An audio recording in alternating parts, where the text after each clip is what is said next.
దేవునికి మహిమ కలుగును గాక. మన ప్రభువును రక్షకుడైన యేసుక్రీస్తు నామంలో అందరికీ వందనములు.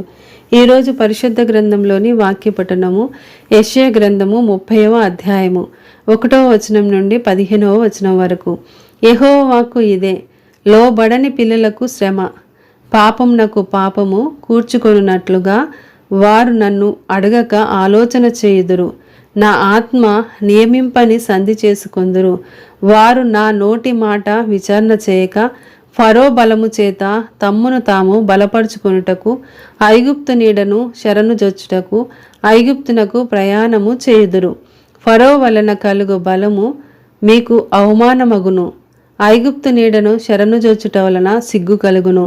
యాకోబు వారి అధిపతులు సోయానులో కనబడినప్పుడు, వారి రాయబారులు హానేసులో ప్రవేశించినప్పుడు, వారందరూ తమకు అక్కరకు రాక ఏ సహాయమునకైనను ఏ ప్రయోజనమునకైనను పనికి రాక సిగ్గును నిందయు కలుగజేయు ఆ జనుల విషయమై సిగ్గుపడుదురు.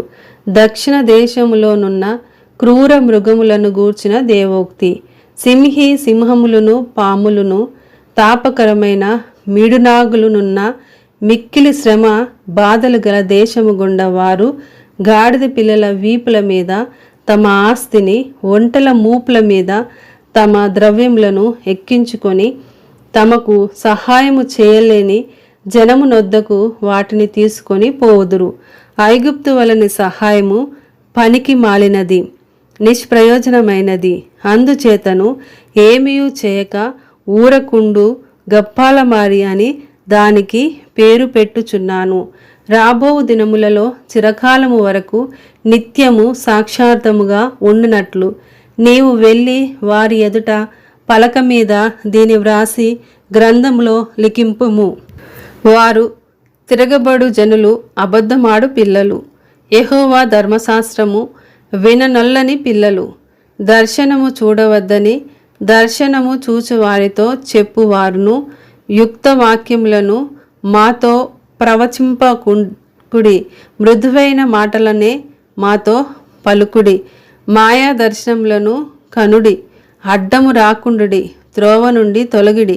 ఇశ్రాయేలు పరిశుద్ధ దేవుని సంగతి మా ఎదుట ఎత్తకుడి అని భవిష్యత్ జ్ఞానులతో పలుకువారునై ఉన్నారు.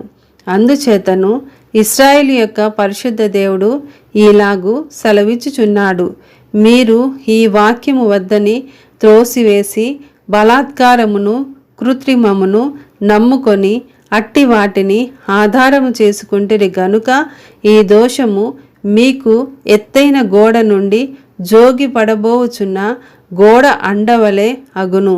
అది ఒక్క క్షణములోనే హఠాత్తుగా పడిపోవును.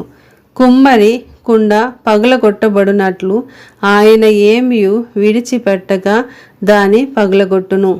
పొయ్యిలో నుండి నిప్పు తీయుటకు గాని గుంటలో నుండి నీళ్లు తీయుటకు గాని దానిలో ఒక్క పెంకైనను దొరకదు.